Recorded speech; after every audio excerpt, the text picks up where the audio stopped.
So when you walk into a room, do you have the attitude that you can make a friend out of anyone here? When you walk into a room, do you feel like I own this room. I'm going to go and I'm going to make someone feel amazing today. I'm going to create a relationship with someone. I'm going to be a solution for somebody. Today I'm going to cause excitement. I'm going to cause enthusiasm. When you go in with that kind of attitude, you start to become strategic in what you do and intentional in what you do to be able to bring about the event that you're trying to create or that you will cause and create. So we want to make sure that when you are looking at making friends out of people, that there's 5 things that you do to create that strategic rapport so that you actually have a strategy or a formula for making friends and for causing business to happen instead of just walking into a room and winging it. The most charismatic people I met, they actually have a system for it. Now, sometimes in the beginning, they're not aware of it. They're just being charming and whoever, and whatever. But often they have a system, something that they do on purpose that causes people to feel attracted to them. So let me go through that with you real quick. The first one is to pay attention to what's going on around you when you walk into a room.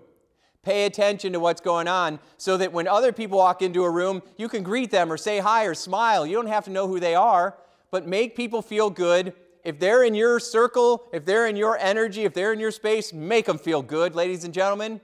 Because if it was turned the other way around, if you walked in and you didn't know anybody and someone smiled and said, "Hi, how are you?" Doesn't that make you feel good? Sure it does. So look for ways to make people feel good. 2, be a chameleon. You want to make a friend? The best way to get people to like you is to be like them.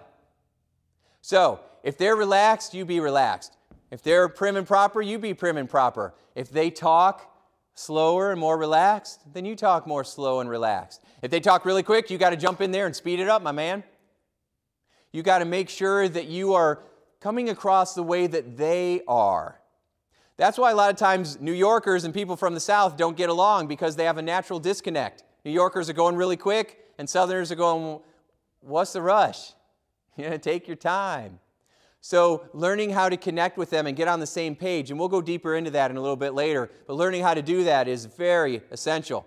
3, you want to make sure that how your body language is coming across. Did you know that there's a certain way to stand if you're a man talking to another man? When you're a man talking to another man, imagine we've got a gentleman right here. The best way to talk to another guy is for me to angle off. Because when I square up on them, it feels like we've got this, macho thing going on, like 2 alpha males. When I angle off, it sends the energy away, and it actually makes people feel more relaxed.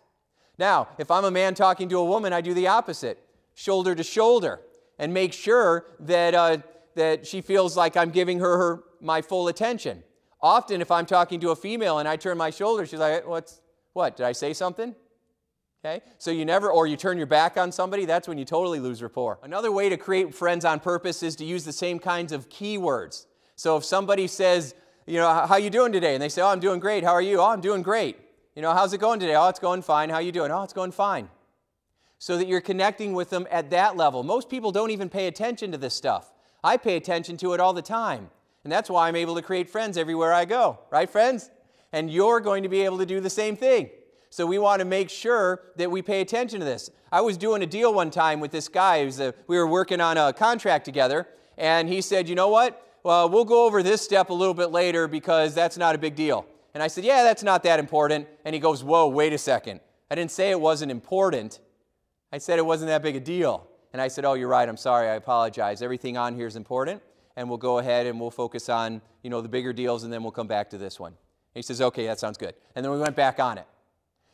And the reason that you have to use the same words that other people are using is because they have different meanings of those words than you.